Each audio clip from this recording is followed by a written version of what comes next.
अस्सलाम वालेकुम। मैं हूं Azib Rahman Khokhar. Welcome to Azi and Mylo dot Pakistan.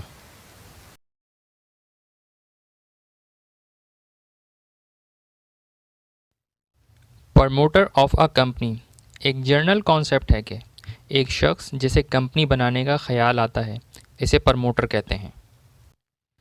इस जर्नल कॉन्सेप्ट के ऊपर कोई भी बात करने से पहले चलें एक बार प्रमोटर की लॉ में दी गई डेफिनेशन को रीड कर लेते हैं।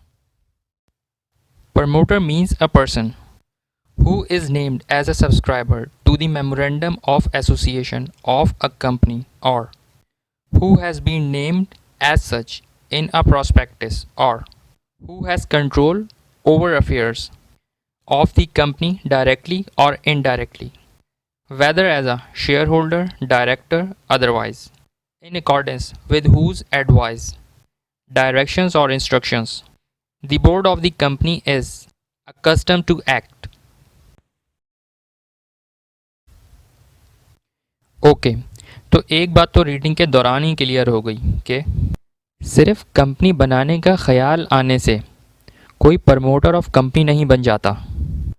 और एक प्रमोटर के लिए ज़रूरी है कि इसका नाम इन नामों में से एक होना चाहिए जिन्होंने कंपनी के मेमोरेंडम ऑफ एसोसिएशन को सब्सक्राइब किया हो। मेमोरेंडम ऑफ एसोसिएशन कंपनी का कॉन्स्टिट्यूशनल डॉक्यूमेंट है और इसका फोकस कंपनी के एक्सटर्नल स्टेक होल्डर्स पर होता है, या फिर इसका नाम कंपनी की प्रॉस्पेक्टिस में हो। प्रॉस्पेक्टिस भी कंपनी का एक डॉक्यूमेंट है जिसे पब्लिक कंपनी इशू करती है पब्लिक ऑफर के लिए। जैसे जैसे हम इस वीडियो सीरीज़ में आगे जाएंगे इन तमाम डॉक्यूमेंट्स में आपको वीडियोस मिलती रहेंगी। या फिर प्रमोटर वो हो सकता है जिसका डायरेक्टली या इनडायरेक्टली कंट्रोल हो कंपनी के बोर्ड्स ऑफ डायरेक्टर को अपॉइंट करने के लिए, कंपनी की मेजर पॉलिसीज़ बनाने के लिए, या कंपनी की डिसीजन मेकिंग के ऊपर।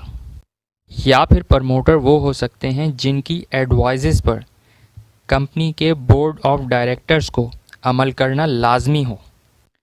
अब अगर इस सारी बात को थोड़ा सा आसान अल्फाज में आसान बनाकर समझने की कोशिश करें तो हमने यहाँ 4 टाइम या का इस्तेमाल कर करके ये देखा कि कौन सी 4 बातें होंगी जिनका इस्तेमाल करके एक पर्सन प्रमोटर कहलाएगा।